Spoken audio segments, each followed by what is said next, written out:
साईं तव्हांजी पार्टी पारां सिंधियुनि खां वोट वठण लाइ रुॻो दादू ज़िले मां केतिरनि गाॾियुनि जो काफ़िलो निकिरंदो? हा, घटि में घटि असांखे चार 500 गाॾियुनि जो काफ़िलो थींदो तक़रीबन। हा साईं तव्हां सिंधियुनि जा अॻुवान आहियो, जॾहिं सिंधी ॿोॾ में ॿुॾिया पिए तॾहिं तव्हांजी पार्टी सिंधी माण्हुनि खे ॿोॾ मां कढण लाइ केतिरियूं गाॾियूं ॾिनियूं हुयूं? ॿोॾ मुतासिरनि लाइ गाॾियूं कीअं माना? साईं अरबे रुपया इमदाद जी लालच में सिंध खे हथ सां ॿोड़ाए हथ सां किरोड़े मासूम सिंधी दरबदर कराए तव्हांजे वज़ीरनि दरगाही पीरनि ऐं सरदारनि ऐं कमिश्नरनि गॾिजी पिन जा मिलियल अरबे रुपया खाई विया। सिंधी ॿुॾिया पे लाश कुतनि पे खाधा, इलाइक़े जा चूंडियल नुमाइंदा पीर मीर इहे वज़ीर लिकी भॼी विया। इमदाद में मिलियल ॿोॾ मुतासिरनि जा टेंट तव्हांजे कारकुननि बाज़ार में पे विकिरो कया। इमदादी खुराक जूं ट्रकूं डप करे वयूं पर उहा खुराक बुखायल मुतासिरीन खे न ॾिनऊं। सिंध जूं न्याणियूं माइरूं भेनरूं मासूम ॿार मच्छरनि धप सीउ ऐं गर्मीअ में कढ़ंदा ऐं मरंदा रहिया। तव्हांजा मर्कज़ी अॻवान हेलीकॉप्टरनि ते चढ़ी ॿुॾल सिंध जा नज़ारा कंदा रहिया।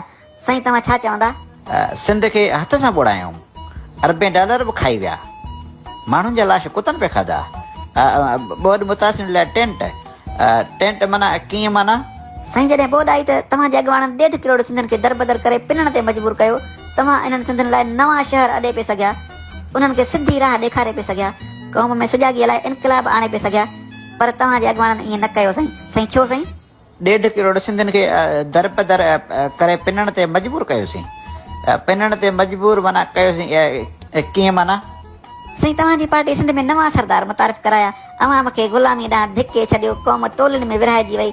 जॾहिं त तव्हांजी पार्टी जे शहीद फाउंडर सरदारी निज़ाम जे ख़ात्मे जो कानून पास कयो हो, तव्हां उनजी उबतड़ पिया वञो। साईं इन बारे में तव्हांजा छा तासुरात आहिनि? साईं सिंध में नवां सरदार असांजी पार्टी उबतड़ पिया वञूं कीअं माना? साईं सिंध में अॼुकल्ह 3000 खां मथे स्कूल उस्तादनि ऐं इमारतूं न हुअण करे बंदि आहिनि ऐं लखें ॿार तालीम खां महरूम आहिनि। इन लाइ तव्हांजा छा वीचार आहिनि? साईं 3000 स्कूल बंदि आहिनि, लखें ॿार महरूम आहिनि कीअं माना? साईं अस्पताल में नांग जे ॾंग जी दवा न आहे, न कुतेरी चक जी सुई आहे, न साईअ जो इलाज, न मथे जे सूर जी गोरी। नांग जे ॾंग जी दवा, कुते जे चक जी सुई कीअं माना? साईं तव्हां सिंधियुनि जा अॻुवान आहियो, सिंध में न्याणियुनि जूं इज़तूं पियूं लुटिजनि, न्याणियुनि जा लाश हॉस्टलनि मां पिया मिलनि, न जांच थी न इंसाफ़ मिलियो।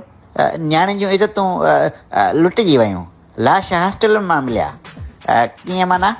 साईं तव्हांजी हुकूमत में तव्हांजे अॻुवाननि अधु खां वधीक सिंध भुॻड़नि जे मुठि विकिणी छॾी, छा चवंदा? साईं सिंध भुॻड़नि जे मुठि विकिणिजी वई असांजी हुकूमत में कीअं माना?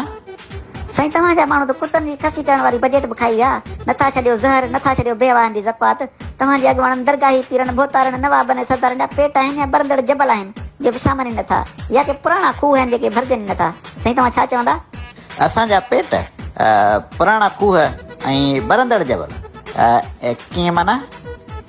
साईं तव्हां सिंधियुनि जा अॻुवान आहियो, पर तव्हां सिंधियुनि जे वोट ते मुटंदा बि न आहियो, त पोइ ही हाणे हेतिरियूं 500-400 गाॾियूं तव्हां काहे भला काॾे वेंदव? साईं वोट ते मुटंदा बि न आहियूं, 400-500 गाॾियूं कीअं माना?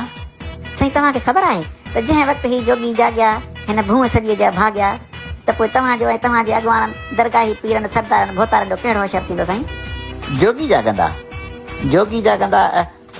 कीअं माना? साईं माना त जंहिं वक़्तु ही जोगी जाॻिया हिन भूम सॼीअ जा भाॻिया, पोइ सूर न रहंदई साॻिया।